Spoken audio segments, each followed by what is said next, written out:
And so when you're talking about spending more than a person's life savings in a year, that's, I think, very foreign to people. Then you say, okay, well, how do you achieve that?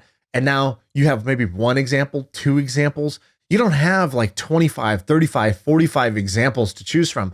And so I think that's why those TikTok channels are popular. I think that's why this podcast is popular, because you either react to this type of information with one of two reactions: bitterness or inspiration. For most people, it's bitterness. You hear about other people's success or their extravagant spending, and you get bitter. You see the difference between what they do and what you do. And you don't focus on the fact that maybe you want to do it. Instead, you focus on the fact that they're wrong, evil, unnecessary, blah, blah, blah, whatever it is.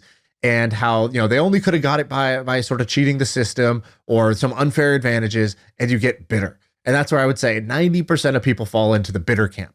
But some people, they hear those stories and they take inspiration. And if you take inspiration, you start to collect each of these anecdotes. You start to collect each of these data points, and you say, oh, I'm taking this foggy map that I have, this cloudy map where I couldn't really see, and I'm just pushing away the fog. I'm getting clarity on, wow, there's 1,000 ways to win. And wow, winning, it can be a lot bigger than I even imagined. And once you sort of have that in your head, that's when things become a lot easier, because you start to notice all around you examples of people building wealth in unique ways, and ways that are not always long and hard, ways that are not always painful or require genius. You'll start to see examples of somebody who does it by, simply like, starting a mushroom farm in California. And it's like, yeah, that's what they do. Or somebody, I remember I met a guy who created the tread that goes on treadmills. He's like, yeah, we're tread manufacturer.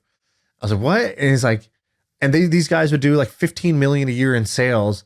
And was he a marketing genius? No. Was he a sales genius? No. He just simply was like, oh, there's demand for tread that goes on conveyor belts, treadmills. How much and the profit TSA you thing. think? I mean, I don't know. I was like in 5th grade at the time. I remember it was my friend's dad. And I was like, what? Why is Jordan so rich?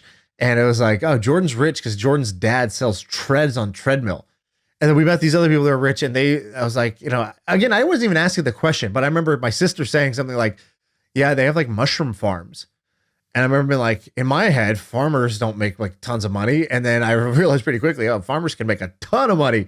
And so, but I was just slowly collecting these anecdotes only when I was in my 20s. And I was like, if I want to know how to get rich, then I need to know like a lot more examples of richness. And if I want to get rich fast, then I need to get examples of people getting rich fast.